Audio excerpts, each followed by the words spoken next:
오늘은 로마서 8장 12절에서 17절의 말씀으로 하나님의 자녀된 권세, 이런 제목으로 은혜를 나누고자 합니다. 종교개혁했던 마르틴 루터가 로마서 주석을 하면서 이런 말을 했어요. 성경이 반지라면 로마서는 보석이다. 그리고 그 로마서 중에 로마서는 8장이다, 이렇게 말을 했거든요. 그러니까 반지가 있으면은 거기에 박힌 그 보석 알이 로마서의 말씀이고, 그 반지의 그 또 가장 보석 중에 보석 부분은 로마서 8장이다. 로마 8장이 그렇게 귀한 말씀이라는 거예요. 근데 그 중에서도 가장 중요한 한 구절을 말한다면 어느 구절일까 묵상해 볼 때 15절 말씀을 주로 말을 합니다. 15절이 참 중요한 말씀이다. 우리 본문의 15절 말씀만 다시 한번 봉독할까요? 너희는 다시 무소하는 종의 영을 받지 아니하고 양자의 영을 받았으므로 우리가 아빠 아버지라고 부르짖느니라. 아멘. 하나님을 우리가 아빠라고 부를 수 있게 된 이유가 뭐냐, 그런 거죠. 신구약 성경 전체의 내용의 진리를 이 한 구절이 함축해서 담고 있다, 그런 말씀입니다. 성경을 보는 눈에 있어서 구속사관으로 보는 관점이 있거든요. 예수님의 십자가와 부활의 구속의 은혜, 그 관점에서 성경 전체를 이렇게 관통하는 것을 구속사관이라 이렇게 말해요. 그런 관점에서 신구약 성경의 내용을 간결하게 요약을 제가 해보려고 합니다. 그럼 15절 말씀이 왜 중요한지 그냥 알 수 있겠죠. 하나님께서 세상을 창조하시고 마지막으로 사람을 창조하십니다. 하나님께서 사람을 창조하신 목적은 하나님께 영광을 돌려라 하는 것이지요. 그러나 인간은 마귀의 유혹에 넘어가서 하나님께 영광을 돌리지 못했습니다. 창조주 하나님의 주권을 인정하는 것이 뭐냐면은 선악을 알게 하는 나무의 열매를 먹지 마라. 그것은 하나님의 주권을 인정해라, 이 뜻인데 불순종해 버린 것입니다. 이로 인해서 인간이 창조주 하나님의 자리에 오히려 피조물이 오르려고 하는 교만한 죄를 지은 거죠. 이 불순종의 결과가 인간은 죄로 말미암아 사망하게 되었습니다. 인간은 하나님의 영으로 태어나는 존재가 아니라 아담 이후 죄로 말미암아 죽을 수밖에 없는 죄의 종이 되어버린 것입니다. 욕심이 잉태하여 죄를 낳고 죄가 장성하여 사망을 낳느니라 그랬지 않습니까? 그래서 인간은 죄로 말미암아 태어나서 죽음의 길로 가는 존재가 된 것입니다. 창조주 하나님께서 이러한 세상의 모든 사람을 불쌍히 여기시고 지극히 사랑하셔서 구원의 길을 열어주셨습니다.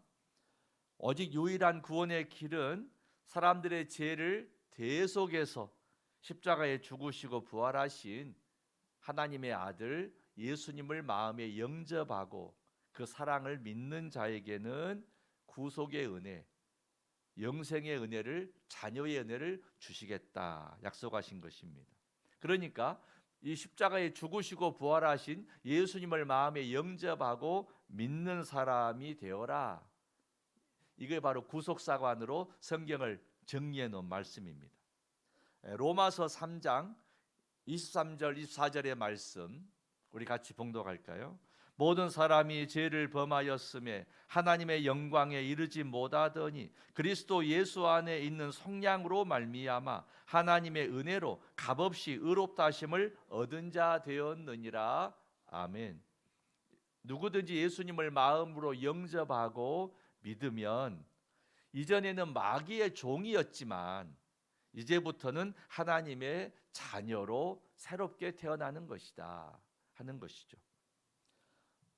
새로운 부모에게 입양된 사람을 양자라고 하잖아요. 이처럼 예수 믿는 모든 사람은 하나님의 양자가 된 것입니다. 인간은 태어나면 죄로 인하여 마귀의 자녀인데 누구든지 마음을 열고 예수님을 믿음으로 영접하면 하나님의 자녀인 양자가 된다. 그런 말씀이죠. 그 말씀이 바로 15절 말씀이에요. 그 15절이 중요하다 하는 것이죠. 우리 같이 15절 말씀 다시 한번 봉독하실까요? 너희는 다시 무서워하는 종의 영을 받지 아니하고 양자의 영을 받았으므로 우리가 아빠 아버지라고 부르짖느니라. 아멘. 이렇게 하나님의 자녀된 우리는 하나님의 은혜를 누리며 주어진 권세가 있습니다. 자녀에게 주어지는 권세가 있다. 요한복음 1장 12절에서 그 말씀을 하셨죠. 우리 같이 봉독하시겠습니다. 영접하는 자, 곧 그 이름을 믿는 자들에게는 하나님의 자녀가 되는 권세를 주셨으니. 아멘. 하나님의 자녀가 되면 권세를 주셨어요. 권세가 있답니다. 어떤 권세가 있을까요?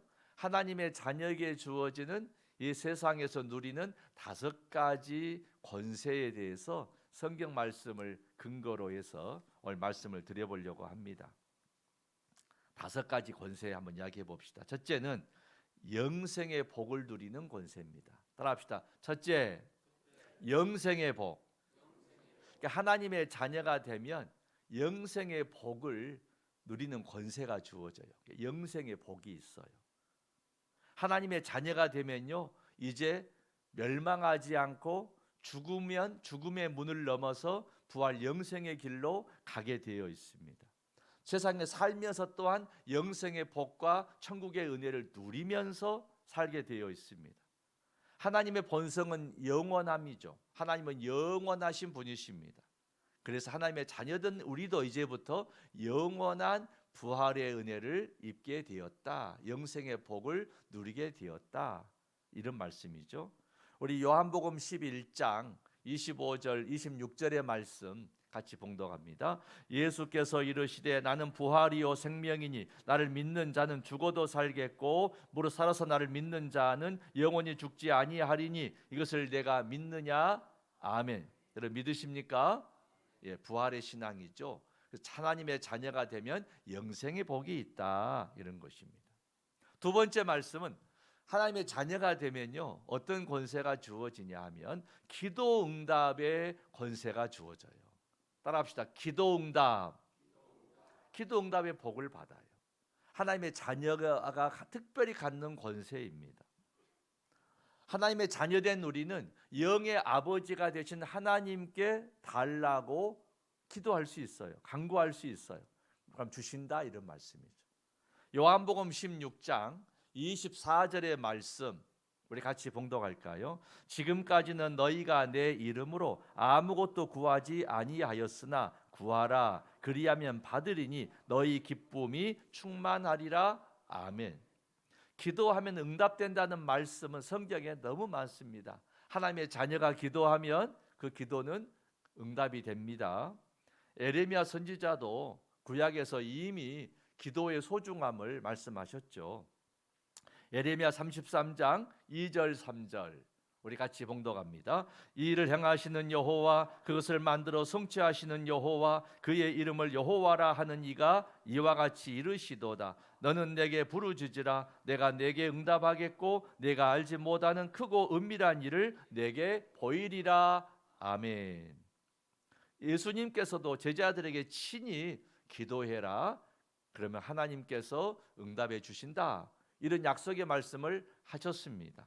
요한복음 16장 24절 다시 한번 같이 크게 봉독합니다. 시작. 지금까지는 너희가 내 이름으로 아무것도 구하지 아니하였으나 구하라 그리하면 받으리니 너희 기쁨이 충만하리라. 아멘. 여러분 아멘이세요? 예수님의 이름으로 기도 많이 하십시다. 이 기도 응답의 권세가 있어요. 우리 몇 년 전에 제가 그 이야기 했잖아요. 우리 교회 바로 가까운 반도산가 주변이 홍둔가였더라니까요. 율락가가 있더라고 거기가. 그래가지고 그 사람들이 동구청에 가서 그 율락가를 기념하는 기념관을 짓겠다고 기념관 지어달라고 했대요. 마네킹을 만들어서 방마다 뭐 설치하고 아이고 참 섬뜩하죠. 그래서 동구청에 있는 분들이 저를 찾아와서 그 무돌교에서 제일 가까운 곳이니까 무돌교가 이런 일 안 생기게 좀 기도해서 막으시라고 그래서 중보기도를 열심히 우리 교회가 했거든요. 근데 없어졌어요. 어떻게 없어졌어요? 코로나19가 나니까 그 좋은 것도 있더라고요. 접촉 금지. 그래가지고 지금 한번 밤에 가보니까 다 없어져 버렸더라고요. 할렐루야. 여러분 예수의 이름으로 기도하면 그게 될까? 그게 아니에요. 됩니다. 여러분 기도하면 응답될 줄로 믿으십니까? 세 번째, 이 하나님의 자녀에게 주어진 권세가 있습니다. 세 번째, 하나님의 보호하심을 받는 권세가 생겨요. 따라합시다. 하나님의 보호하심. 하나님의 자녀가 되면 하나님 보호해 주시죠. 여러분의 자녀를 여러분이 보호하시잖아요. 그런 것처럼 하나님께서 이제 우리 아버지가 되셨기 때문에 자녀된 우리를 보호해 주신다. 이런 권세가 우리에게 주어진다 하는 말씀이에요. 열왕기하 6장에 보면 엘리사 선지자 이야기가 나오거든요. 그 이스라엘에 도단이란 조그만 성이 있는데 그 성에서 엘리사가 거주했어요. 그러니까 이 지금의 시리아인데 아람이란 나라 왕이 엘리사 때문에 이 북왕국을 공격하기가 어려워서 저 엘리사를 잡아야 되겠다. 그래서 밤중에 군대를 보내 가지고 그 작은 성을 완전히 에워싸버렸어요. 이른 아침에 그 사환이 일어나서 성의 벽을 이렇게 둘러보니까 이 아람 군대가 완전히 포위하고 있잖아요. 그래 불안하고 떨리고 큰일이 났다 이제 하고 선지자에게 달려와서 우리가 완전히 포위당했습니다. 지금 큰일이 났습니다. 그때 엘리사 선지자가 아니다. 하늘의 불병거와 불말이 훨씬 더 우리를 많이 호위하고 있느니라 하면서 그 기도했더니 사환의 눈이 열려서 그걸 보았다고 했잖아요. 똑같은 환경인데 어떤 사람은 사방에 포위당해 가지고 쩔쩔매고 불안하고 근심 염려하고 떠는 생활을 한다면 또 어떤 사람은 하늘의 천군 천사로 지켜주시고 예수님의 두 팔로 붙들어 주셔서 호위받으면서 보호받으면서 사는 줄로 믿습니다. 하나님의 자녀가 되면 이처럼 이렇게 하나님의 보호하심을 받는 은혜를 입는 거죠. 다니엘서 3장에도 그런 말씀 나오잖아요. 바벨론 나라의 느부갓네살 왕이 거대한 신상을 만들어 세우고 모두 다 여기에 절해라. 절하지 않는 사람은 풀무불 속에 던지리라. 그랬지만은 다니엘의 세 친구였던 사드락 메삭 아벳느고가 아닙니다. 우리는 오직 여호와 하나님만을 섬기겠습니다. 신상 앞에는 절하지 않습니다.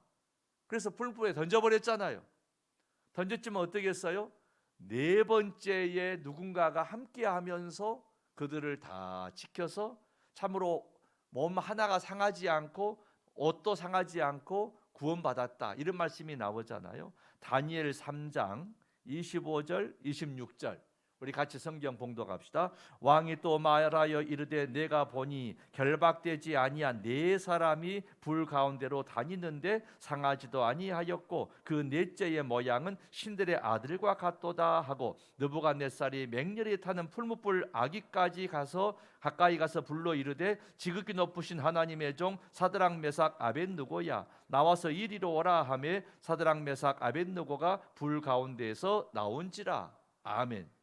여러분 하나님의 자녀가 된 사람에게는 이처럼 하나님의 보호하심, 인도하시는 은혜가 있습니다.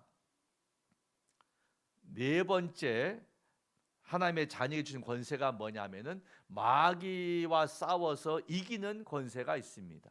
놀라운 권세죠. 따라합시다. 마귀와 싸워 이기는 권세. 사람보다 마귀가 강하지요. 그러나 마귀는 하나님 앞에 꼼짝하지 못합니다. 하나님이 강하시죠. 그러므로 우리가 직접 마귀와 싸워 이길 수는 없습니다.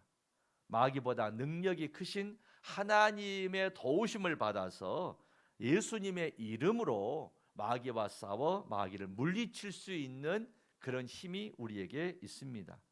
예수님께서 70명의 제자들을 부르셔가지고 둘씩 짝지어가지고 복음을 전하고 오라고, 전도하라고 보냈잖아요.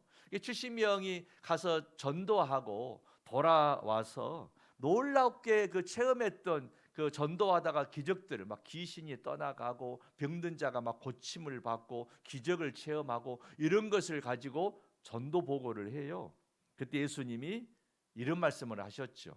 누가복음 10장 19절 20절 말씀 우리 같이 봉독합니다. 내가 너희에게 뱀과 정갈을 밟으며 원수의 모든 능력을 제어할 권능을 주었으니 너희를 해칠 자가 결코 없으리라. 그러나 귀신들이 너희에게 항복하는 것으로 기뻐하지 말고 너희 이름이 하늘에 기록된 것으로 기뻐하라 하시니라. 아멘. 여러분, 한 영혼을 구원하면 하늘의 생명책에 여러분의 이름이 참으로 아름답게 정금처럼 빛날 줄로 믿습니다. 그래서 믿는 자에게는, 하나님의 자녀된 자에게는 사단 마귀와 싸워 쫓아내버리고 참으로 추방시켜버리고 이기는 권세를 주셨습니다. 마지막 다섯 번째 하나님의 자녀의 권세는 뭐냐 하면은 축복의 통로가 되는 권세를 주셨어요. 따라합시다. 축복의 통로. 이 마귀는요, 기본적으로 속성이 속이는 자고 거짓말하는 자고 저주하는 자입니다. 그러므로 마귀를 따르고 마귀의 졸개인 귀신들을 따르는 것은 패망의 길로 가는 거예요. 여러분, 성경에서 마귀는 단수로 나와요. 하나거든요. 근데 마귀의 졸개들인 귀신은 귀신들로 나와요. 귀신들로, 일곱 귀신 뭐 이런 식 들로 복수로 나 군대 귀신, 졸개들이에요. 그래서 이 악산 사단 마귀를 따르거나 이 졸개들인 귀신들을 따르는 그 결과는 패망의 길이요 멸망의 길로 가더라는 거예요. 그러니까 무당이나 점쟁이나 우상 숭배하는 자들의 그 길의 마지막은 패망의 길이요 멸망의 길이라는 거예요. 성도 여러분, 우상 숭배자의 마지막 길은 지옥밖에 없다는 것을 기억해야 하겠습니다. 원래 지옥은 사단 마귀를 보내려고 만들어 놓은 것인데 사단 마귀가 사람을 속여가지고 사람을 꿰어가지고 함께 지옥길로 끌고 가는 거예요. 그러므로 여러분, 우상 숭배하는 거 참으로 절대 여러분 참으로 거기에 넘어가지 마시고 오직 여호와 하나님만을 섬기는 우리 모두가 되어야 할 줄로 믿습니다. 그럼 우리가 섬기는 하나님은 어떤 분이시냐? 하나님은 복의 근원이 되시는 분이셔요. 그래서 하나님의 자녀된 우리에게도 그런 권세를 주셨어요. 축복의 통로가 되어라. 하나님의 복을 받았느냐? 그 복을 많은 사람에게 흘려보내는 축복의 통로가 되어라. 이런 권세를 주셨습니다. 할렐루야. 요한 3서 1장 2절의 말씀 우리 같이 봉독합시다. 시작. 사랑하는 자여, 내 영혼이 잘됨 같이 내 범사에 잘되고 강건하기를 내가 간구하노라. 아멘. 사도 요한이 가이오라는 장로에게 축복했던 그런 말씀이죠. 이 말씀처럼 이 시간 여러분의 가정에도 이러한 복이 함께하기를 축원합니다. 그래서 여러분이 이런 복을 받으셔서 축복의 통로로 살아야 된다, 그런 말씀인 거죠. 오늘 하나님의 자녀된 사람, 하나님을 아빠라고 부르게 된 우리들은 어떤 권세를 가지고 세상을 사느냐? 다섯 가지 말씀을 드렸습니다. 영생의 복을 누리는 권세, 기도 응답의 복을 누리는 권세, 하나님의 보호하심을 누리는 권세, 마귀와 싸워 이기는 권세, 축복의 통로가 되는 권세, 이렇게 다섯 가지의 말씀을 드렸어요. 다 기억하시고 외우셨나요? 한번 해봅시다. 영생의 복을 누리는 권세, 기도 응답의 복을 누리는 권세, 하나님의 보호하심을 받는 권세, 마귀와 싸워 이기는 권세, 축복의 통로가 되는 권세. 아멘. 성도 여러분, 하나님의 자녀가 되며 이렇게 놀라운 권세와 복을 누리며 살게 됩니다. 이 권세를 통해서 하나님께는 영광을 돌리고 세상에 나가서 영혼을 살리는 복음을 전하고 축복의 통로가 되는 그런 삶을 다 사시게 되기를 바랍니다. 오늘은 특별히 성찬 예식이 있습니다. 성찬 예식은 뭐예요? 예수님께서 십자가에서 우리를 위해 죽으시고 부활하신 은혜로 우리가 하나님의 자녀된 것에 감사하고 그 은혜로 참여하는 것이 성찬이죠. 그래서 성찬식은 하나님의 자녀가 참여하는 것입니다. 하나님 아버지의 식탁에 얼마나 감사합니까? 이 성찬식을 통해서 십자가를 지시기까지 나를 사랑해 주신 우리 주님을 참으로 그 주님의 크신 사랑이 여러분 심령 가운데 충만하시기를 바라고, 그리고 이전보다 더 주님을 우리도 사랑하는 모두 되시기를 주의 이름으로 축원합니다. 하나님 아버지, 죄의 종되었던 저희를 예수님의 십자가 은혜로 주의 자녀 삼아 주시니 감사드립니다. 양자의 영을 부어 주셔서 하나님을 아빠 아버지라고 아바 아버지라 부르게 하시니 감사합니다. 또 자녀된 권세 주시니 감사합니다. 이제 하나님의 자녀 되어서 두려움이 아니라 믿음으로, 패배가 아니라 승리로 사는 삶이 되게 하옵소서. 우리의 삶을 통해 오직 하나님께 영광 돌리게 하옵소서. 예수님의 이름으로 기도 올리옵나이다. 아멘.